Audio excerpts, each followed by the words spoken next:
My name is Ruth Kirschner. I am a licensed clinical therapist. I work for Montgomery County as the National Family Caregiving Support Program Manager. I am joined today by my colleague, Melissa Tritto. Hello, Ruth. How you doing? Thank you. She is an artist in residence.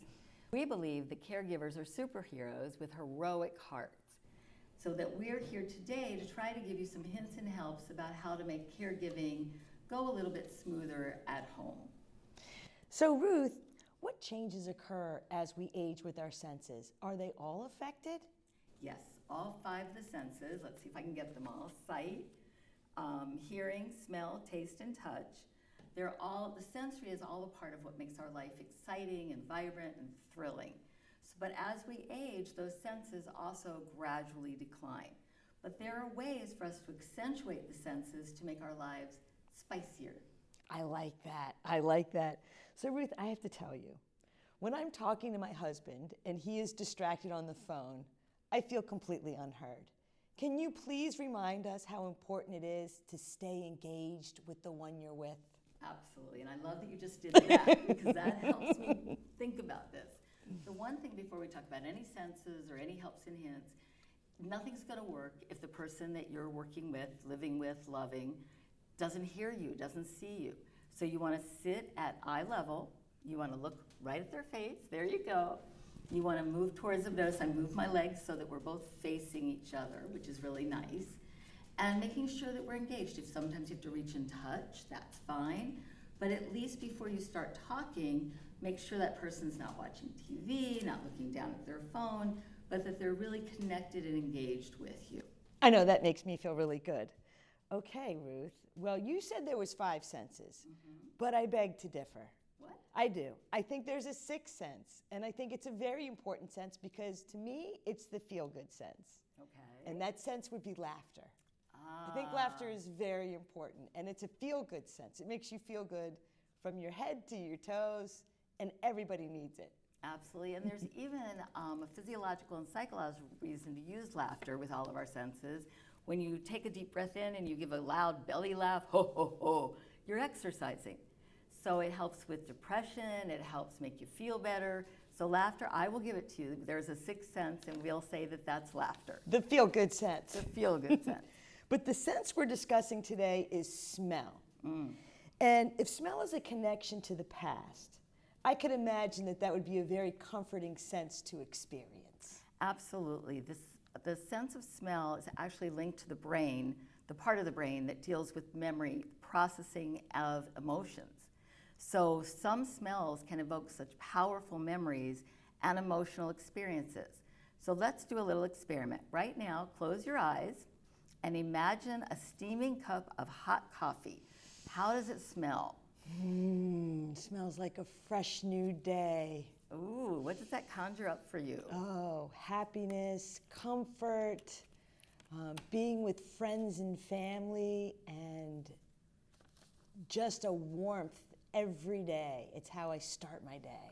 I'd like to be with you in the morning. I love my coffee. I am not a happy person to be around if I haven't had my coffee. I will tell you that for sure. All right, well, I want you to do one more experiment. Okay. I would like you to hold your nose, and at home you can do this during a meal or any time, and try tasting food.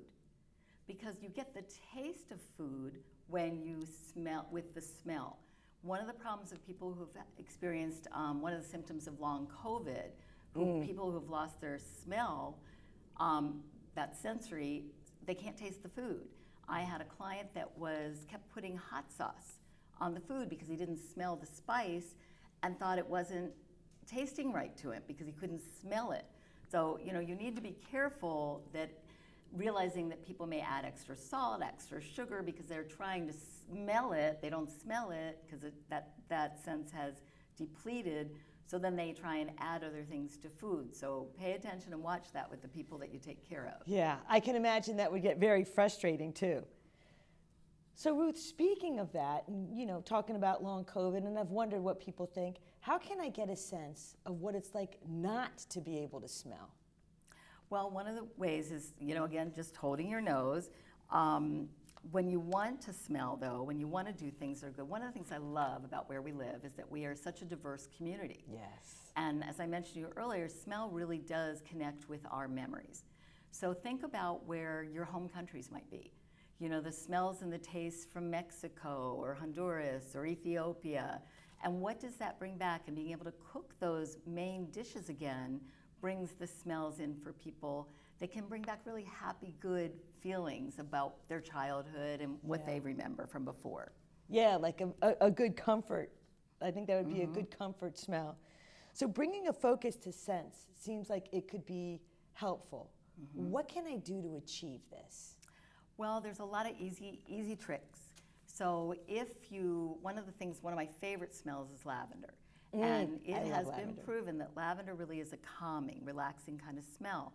So if you buy lavender, you can get it in a cream, you can get it in a spray, and you put it like on either side of your neck, on either side of your wrists, right before bed. It's a very nice way to kind of relax and go down and go to sleep. Balms for the bath, different odors, different things that you like. Looking and touching flowers. One of my favorite touches is lamb's ear because it doesn't necessarily bring out that much of a smell, but you really can feel it. The only caveat I would say with flowers is, and all plants, make sure they're edible. Ooh. Because someone with long-term dementia, depending on where their cognitive level is, they might say, oh, let me put that right in my mouth. It's okay, they can eat it as long as it's added roughage, but you don't want to you want to make sure, just like with cats and dogs, you don't want to have any plants around the house that might be poisonous or harmful for eating. That makes sense. I think I might take some cues from you on that lavender, though, because that certainly would make my night better for sure. And tasting and smelling, as you've said, like eating the flowers, go hand in hand. So what kind of kitchen ideas can you give me? Well, a wonderful one is baking bread. Ooh. I love bread for so many reasons. You can knead it so you get tactile feel, the smell of it, and also there's a lot of places that they bake the bread early in the morning at like some of the assisted livings. You can certainly do this at home. And it automatically entices and enhances your appetite to eat. The smell of any baked goods kind of goes, ooh, I'm hungry. All right, maybe I'll eat breakfast, I'll eat lunch. Other different kinds of, I know you and I love tea. I love tea. Right? So spearmint, peppermint, morning teas that get you up and moving and going, and evening teas might be like a chamomile, something quiet, easygoing that would be very relaxing for you. The other smells that we have, I grew up in the neighborhood of Baltimore, and one of my favorite smells was the McCormick factory. Oh my goodness, Remember all those spices. Yeah. Yeah. That would be a feast for the nose. Absolutely. And what about you? Didn't you go to school somewhere? I have a great story to tell you. I went to Southern Methodist University in Texas, and there was a Wonder Bread factory right next to the campus.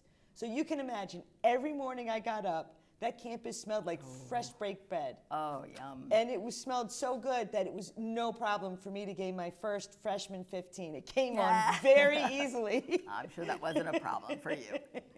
But one of the things you can do to enhance the smells, because you love that the smell of the Wonder Bread, and I love the McCormick. Oh, it was great. Is that you can give a person a handkerchief, or I don't know if people have handkerchiefs anymore, but a piece of material, cloth, that you can then soak in the smell that they love. So like lavender would be great, or let's say, my mother loves Jean Naté. I don't even know if it's around anymore. Oh, that old perfume, I remember that. And I know, if you loved your husband's cologne, and that's a calming, nice thing, like Old Spice or something, douse it in that, put it in a purse, put it in a pocket, a coat pocket, and let's say you take the person, your loved one, to a doctor's office, and they start getting antsy waiting for the doctor.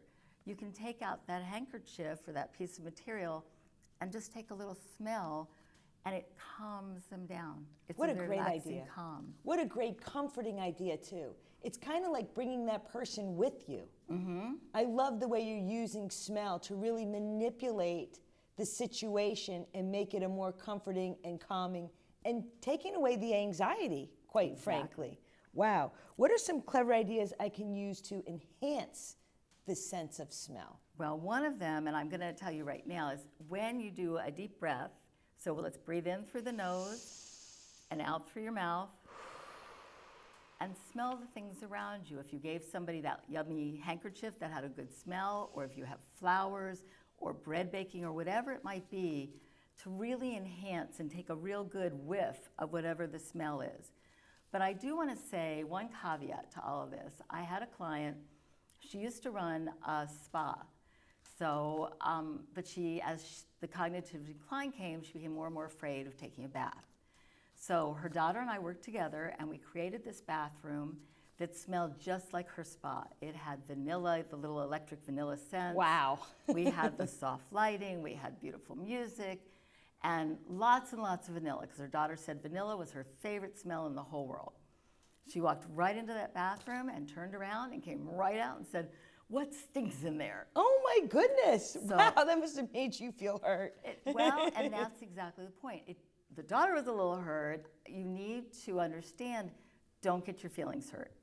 It wasn't her personally, and the wonderful blessing of dementia is 15 minutes later we said, we have a new place to take you for a shower. Came back in, same exact thing. She loved it and took a bath. Wow. So some of the greatest plans we make may work, and some of the greatest plans we make may not work. And it may not have worked 15 minutes later, but it might have worked the next week.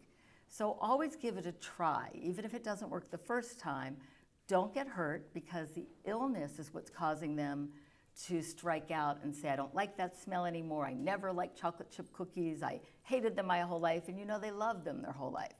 Right. Don't take it personally. Just say, "Okay, that's fine," and give them something else, and then try again later at a different time or day. So you got to kind of toughen up a little bit to make sure that you could try again. Absolutely. And the last thing I mentioned at the very beginning of people adding sugar and salt to foods, let's not yell at our loved ones for doing that. When you have a senior who has a diminished sense of taste because their smell has diminished, they're adding it so that it tastes better for them. So if you want to get sweeteners, you want to get fake salt, you want to get something like that, so they can add as much as they want and enjoy their life. Wow. Ruth, thank you so much for this, because all these ideas, I had no idea. They're clever ideas that you can use to really make their life better. If you're a caregiver or a loved one, you can certainly use these ideas and try them out. Not take anything personally if it doesn't work, but you can use these ideas to make their life better. Wow. Absolutely. Thank you so much, Ruth. You're welcome. And we hope that you find this information about using your senses, all 6 of them, including laughter, helpful when visiting with your loved ones. For further information, please call 240-777-3000 or email me at ruth.kirschner@montgomerycountymd.gov. Thank you.